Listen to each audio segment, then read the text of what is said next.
Bonjour et bienvenue. Aujourd'hui, on se penche sur un projet au nom assez évocateur, Machu Picchu. Ah oui? Et non, on ne va pas escalader les Andes, mais plutôt décortiquer un livre blanc technique trouvé sur GitHub. Tout à fait. C'est un projet open source qui propose quelque chose, franchement, d'assez vertigineux. Le mot l'est bien choisi. Imaginez prendre les technologies les plus pointues, les plus complexes. La blockchain, l'intelligence artificielle, l'imagerie satellite. Oui. Et tout ça, non pas pour créer le prochain gadget à la mode, mais pour recréer un des plus anciens systèmes de solidarité humaine. L'entraide communautaire? Exactement. Notre mission, là, c'est de comprendre comment ce grand écart entre la tradition et le futurisme peut réellement fonctionner pour des populations vulnérables. C'est tout à fait ça. C'est le paradoxe au cœur du projet. On utilise des outils qui peuvent sembler froids, un peu déshumanisants, Carrément. pour renforcer ce qu'il y a de plus humain. Le lien social, la solidarité. L'idée, en fait, c'est de répondre à 3 besoins très concrets. D'accord. D'abord, se protéger tous ensemble contre les coups durs, les imprévisibles. Une sécheresse qui ruine une récolte, un accident. Les aléas de la vie, quoi. Voilà. Ensuite, s'entraider pour les grands événements de la vie qui, eux, sont prévisibles. Un mariage, la retraite. Un mariage, préparer sa retraite, des funérailles, oui. Et enfin, il y a un aspect plus moderne. Fournir des données fiables aux organisations humanitaires pour qu'elles puissent mieux cibler leurs actions. D'accord. Alors, commençons par le début. Si ces systèmes d'entraide existent depuis des siècles, pourquoi on aurait besoin d'une telle débauche de technologie? Pourquoi les solutions classiques, une banque ou une assurance, ça suffit pas? C'est la question de départ de toute la réflexion. Le document décrit les systèmes centralisés traditionnels comme étant lourds, chers, Oui, et surtout, il crée une distance avec les gens qu'ils sont censés aider. Il y a une vraie déconnexion. culturel presque. Oui, culturelle et pratique. Mais au-delà de ça, il y a une distinction fondamentale dans la philosophie même de la gestion du risque. On oppose 2 modèles, Ok. le transfert de risque et le partage de risque. Alors le transfert de risque, ça c'est l'assurance classique si je comprends bien. C'est exactement ça. Je paye une prime à une grosse compagnie et en échange, elle accepte de prendre le risque à ma place. Je me décharge du problème sur un tiers, en fait. D'accord. D'ailleurs, le document note un fait intéressant, ce modèle est souvent incompatible avec certains principes, comme ceux de la finance islamique. Ah oui. Et à l'opposé, il y a le partage de risques. Là, c'est différent. Personne ne se décharge. Toute la communauté met des ressources dans un pot commun, Et c'est ce pot qui sert à aider un membre en difficulté. précisément. Le risque n'est pas transféré, il est dilué, partagé entre tous. Sur le papier, c'est magnifique. La communauté, la solidarité. Mais dans la vraie vie, il y a toujours le problème du passager clandestin, non? Ah bah oui. La personne qui profite, mais qui au moment de cotiser, se trouve des excuses. Comment un groupe peut forcer l'engagement sans une autorité centrale? Tu mets le doigt sur le nœud du problème. C'est la raison pour laquelle ces systèmes, même quand ils partent d'une bonne intention, finissent souvent par échouer.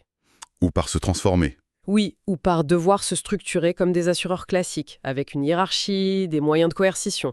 Comment tu garantis que tout le monde va tenir sa promesse? C'est une question de confiance. Exactement. Et la confiance, c'est fragile. Ajoute à ça les coûts énormes pour superviser des milliers de petites contributions et le risque qu'une personne mal intentionnée parte avec la caisse. On voit bien pourquoi ça a du mal à passer à grande échelle. Voilà. D'accord. Donc le problème, c'est pas l'idée, c'est sa mise en application. Il manque une garantie, une sorte de poignée de main qui ne peut pas être rompue. Comment est-ce que la technologie peut remplacer cette confiance humaine? Et c'est là que la magie opère, si on peut dire. La pierre angulaire de la solution, c'est la blockchain et ses fameux... Contrats intelligents, les smart contracts. Exactement. Il faut imaginer un contrat intelligent non pas comme un document juridique, mais comme un programme informatique, un notaire incorruptible. Un notaire numérique, quoi. C'est une bonne image. La promesse de chaque membre, je m'engage à verser tant, à telles conditions, est inscrite dans ce programme. Une fois que c'est lancé sur la blockchain, le code s'exécute automatiquement. Et personne ne peut le modifier? Personne. On ne peut pas l'arrêter, on ne peut pas tricher. Le code lui-même devient le tiers de confiance. La promesse est gravée dans le marbre numérique. Ok. Le contrat intelligent, c'est la nouvelle poignée de main inviolable. Je saisis. Mais ça, c'est que le mécanisme. J'imagine qu'il y a tout un écosystème à construire autour. La liste des technologies dans le papier est impressionnante. Oui, et l'innovation, c'est pas tant d'avoir inventé une de ces briques, mais de les avoir assemblées de cette manière. La première brique, c'est la finance décentralisée, la DeFi. D'accord. Au lieu d'un compte en banque centrale, chaque participant possède sa propre tirelire numérique, gérée par son contrat intelligent. Et ces tirelires, elles peuvent se parler et s'envoyer de l'argent automatiquement. Des tirelires numériques qui se parlent, je vois l'idée. Mais très concrètement, comment ma grand-mère, au fin fond d'un village, qui n'a peut-être jamais touché un ordinateur, est censée interagir avec ça? C'est là que ça me semble... Déconnecté de la réalité? Oui, voilà. Le fossé paraît inafranchissable. C'est la question à 1 million. Et la réponse est peut-être la partie la plus bluffante du projet. Ça s'appelle l'abstraction de compte. ERC 4037 pour les techniciens. L'abstraction de compte. L'idée, c'est de rendre toute la complexité de la blockchain complètement invisible pour l'utilisateur. C'est un peu comme utiliser une carte de crédit NFC. Tu payes sans contact, et ça marche. On n'a pas besoin de savoir comment fonctionne le protocole SWIFT derrière. Exactement. Ici, c'est pareil. L'utilisateur peut interagir avec son contrat intelligent via un simple SMS, sur un vieux téléphone.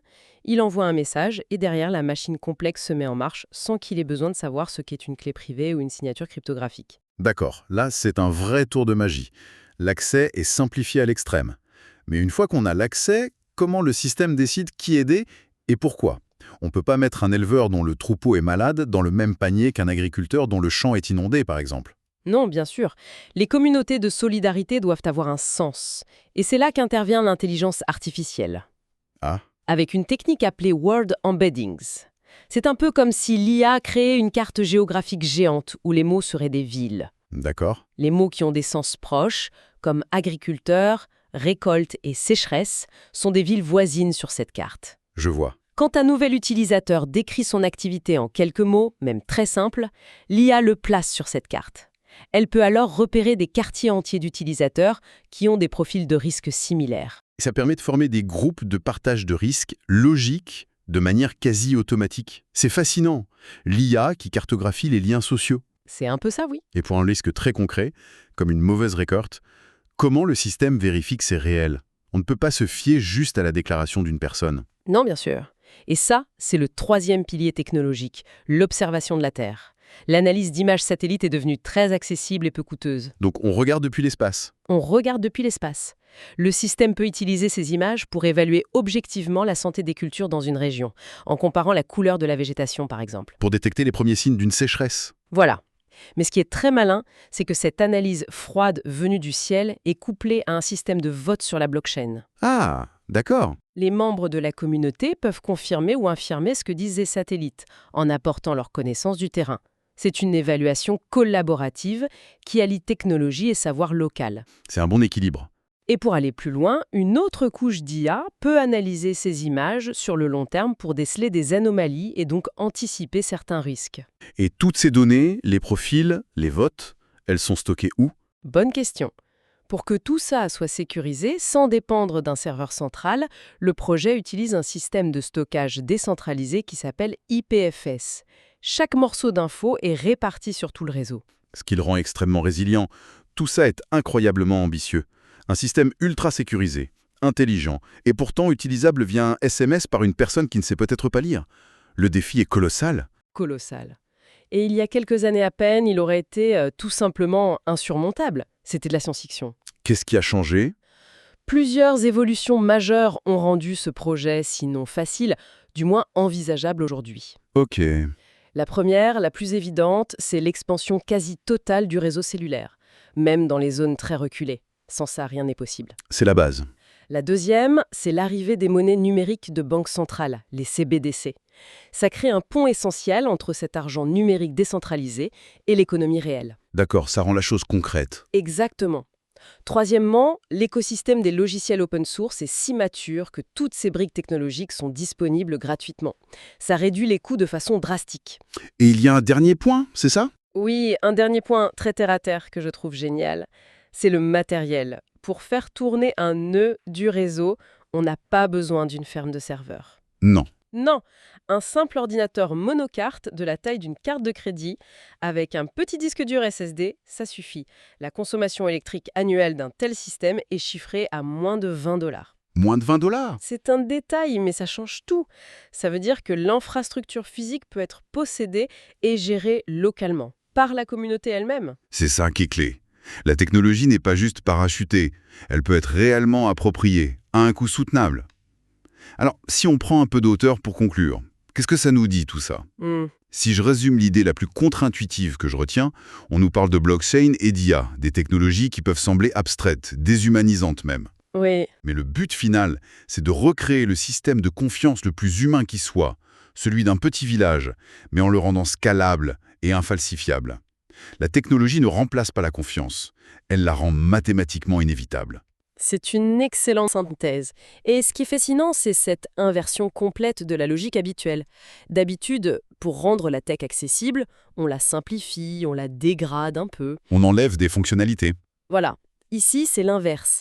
On assume une complexité technique maximale en coulisses, des protocoles cryptographiques, des modèles d'IA, pour atteindre une simplicité d'utilisation radicale en façade, un SMS, Toute la complexité est cachée sous le capot. au service de l'utilisateur. Et pour ouvrir la réflexion, une dernière pensée. Je t'écoute. Le projet se concentre sur les risques financiers, agricoles. Mais si une communauté parvient à gérer son propre système financier de manière autonome, transparente et fiable, Qu'est-ce qui l'empêche d'utiliser un modèle similaire pour autre chose? exactement. Qu'est-ce qui l'empêche de l'utiliser pour gérer d'autres biens communs? On peut penser à la gestion des ressources en eau, à la répartition des terres, ou même à l'organisation de votes locaux pour des décisions collectives. Ce n'est plus seulement un filet de sécurité financier. Ça pourrait être un prototype pour une toute nouvelle forme de gouvernance locale et numérique. La question est ouverte.